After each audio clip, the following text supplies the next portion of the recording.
মাত্র ১ কাপ ভাতের চাল দিয়ে আপনারা সকালের এই নাস্তাটি খুব সহজেই বানিয়ে নিতে পারবেন।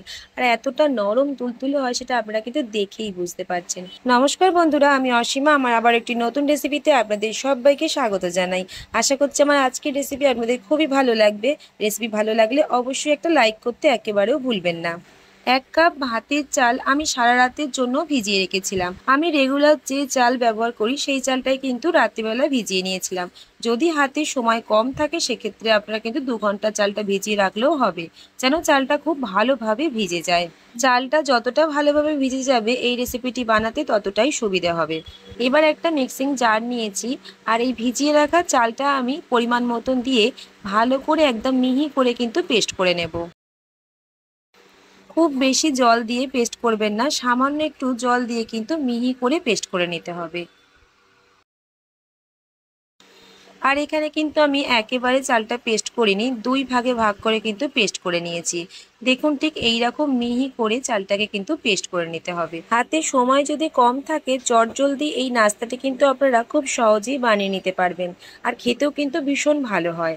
আর এই রেসিপিটি বন্ধুরা যে কোনো চাটনির সাথে কিংবা তরকারির সাথে কিংবা মাংসের সাথেও খেতে কিন্তু ভীষণ ভালো লাগে। তবে আজকে আমি বন্ধুরা এই রেসিপিটির সাথে একটি চাটনির রেসিপি আপনার সাথে শেয়ার করব। চাল ভালো করে পেস্ট করে নেওয়ার পর মিক্সিং জারটা অল্প জলে ধুয়ে সেটাও দিয়ে দিয়েছিলাম। এবার কেটে রাখা কিছু সবজি অ্যাড করছি, টমেটো কুচি, ইয়েলো বেল পেপার আর দিয়েছি ক্যাপসিকাম। সবকিছুকে খুব ছোট করে কিন্তু কুচিয়ে নিয়েছি, আর ঝালের জন্য সামান্য একটু কাঁচা লঙ্কাও কুচিয়ে দিয়েছি। আপনারা এখানে চাইলে পেঁয়াজ, ধনেপাতা আরও কিছু সবজিও অ্যাড করতে পারেন। স্বাদ মতন লবণ দিয়ে ভালো করে মিশিয়ে নিতে হবে। অল্প একটু জল দিয়ে দিচ্ছি, ব্যাটারটা খুব ঘন মনে হচ্ছে, তবে এখানে কিন্তু খুব পাতলা কিংবা খুব ঘন ব্যাটার তৈরি হবে না। একটা মিডিয়াম ঘনত্বের ব্যাটার তৈরি করে নিতে হবে। খুব ভালো করে সব কিছুকে একবার মিশিয়ে নিলাম। ব্যাটারের ঘনত্বটা কিন্তু আপনারা দেখেই বুঝতে পারছেন কীরকম ঘনত্বের আমি একটা ব্যাটার তৈরি করে নিয়েছি। ব্যাটারটাকে কিছুক্ষণ আমি ঢেকে সাইডে সরিয়ে রাখলাম, ততক্ষণ চলুন চাটনিটাও বানিয়ে নিই। একটি ফ্রাই প্যান গ্যাসের ওভেনে বসিয়ে সামান্য একটু তেল দিয়ে দিয়েছিলাম, তার মধ্যে আমি কেটে রাখা টমেটো দিয়ে দিচ্ছি। টমেটোগুলো কিন্তু খুব কুচি করে নিয়ে আমি ২-৮খানা করেই কিন্তু দিয়ে দিলাম ৬-৭খানা রসুনের কোয়া, আর একটা ছোট সাইজের পেঁয়াজ কুচিয়ে দিলাম, আর দুটো দিয়েছি ঝালের জন্য লঙ্কা। আপনারা ঝালের পরিমাণটা কম বেশি করে নিতে পারেন। একটু নাড়াচাড়া করে ভালো করে একটুখানি নরম করে নিতে হবে। গ্যাসের আঁচটা কিন্তু মিডিয়াম করেই রেখেছি। এখানে কিছুক্ষণের জন্য ঢেকে দিলেও কিন্তু খুব সুবিধা হয়, তাড়াতাড়ি কিন্তু বানানো হয়ে যাবে।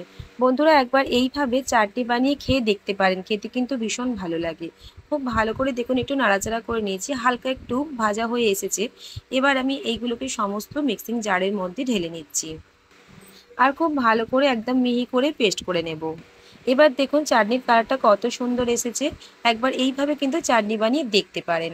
স্বাদ মতন একটু লবণ দিয়ে দিয়েছি। চাটনিটাকে আরও সুন্দর খেতে ভালো লাগার জন্য দিয়ে দিচ্ছি সামান্য একটু তেলের মধ্যে কিছুটা সর্ষে, কিছুটা কারি পাতা দিয়েছি, আর একটা দেবো শুকনো লঙ্কা।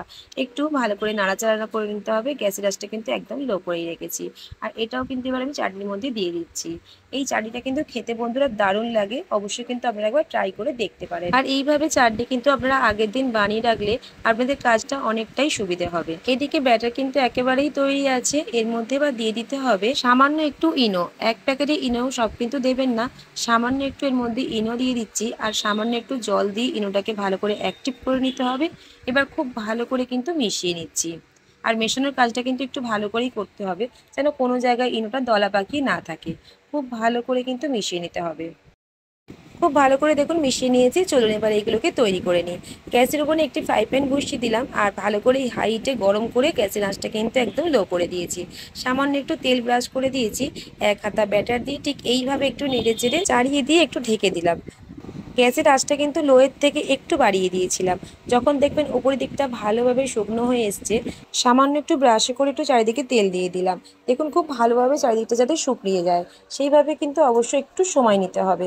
কিছুক্ষণের মধ্যেই কিন্তু বানানো হয়ে যায়, খুব বেশিক্ষণ সময় লাগে না বন্ধুরা, আর ঝটপট কিন্তু বানানো হয়ে যায়। দেখতে যেমনই সুন্দর হয় এই রেসিপিগুলো, খেতে কিন্তু ভীষণ ভালো লাগে। আপনারা স্কুল অফিসের টিফিনের জন্য কিন্তু ঝটপট এই নাস্তাটি বানিয়ে নিতে পারেন। বন্ধুরা আমার রেসিপি যদি ভালো লাগে অবশ্যই একটা লাইক করে দেবেন, আরও যদি ভালো লাগে আপনাদের বন্ধুদের সাথে শেয়ারও করতে পারেন। এই একইভাবেই আমি সবগুলোকে বানিয়ে নিচ্ছি। আর দেখতে দেখুন বন্ধুরা কত সুন্দর হয়েছে। আর অবশ্যই বন্ধুরা আমার রেসিপির মতামত জানাতে কিন্তু কমেন্টে একেবারেও ভুলবেন না। আর বন্ধুরা আপনারা 1 কাপ চাল দিয়ে কিন্তু অনেকগুলো এইরকম রেসিপি বানিয়ে নিতে পারবেন। আর কতটা নরম তুলতুলে হয়েছে, কত জালি পড়েছে দেখুন খালি। খেতে কিন্তু ভীষণ ভালো লাগে বন্ধুরা, অবশ্যই একবার ট্রাই করে দেখতে পারেন। তাহলে বন্ধুরা আপনি যদি আমার চ্যানেলে নতুন বন্ধু হয়ে থাকেন অবশ্যই কিন্তু আমার চ্যানেলটাকে সাবস্ক্রাইব করে নিয়ে আমার পাশে থাকবেন। আর আপনি যদি এই ভিডিওটি আমার ফেসবুক পেজ থেকে দেখে থাকেন পেজটিকে অবশ্যই ফলো করে নেবেন। আজকের মতন এই পর্যন্তই, আবারও খুব তাড়াতাড়ি চলে আসবো অন্য কোনো রেসিপির সাথে। ভালো থাকবেন, সুস্থ থাকবেন।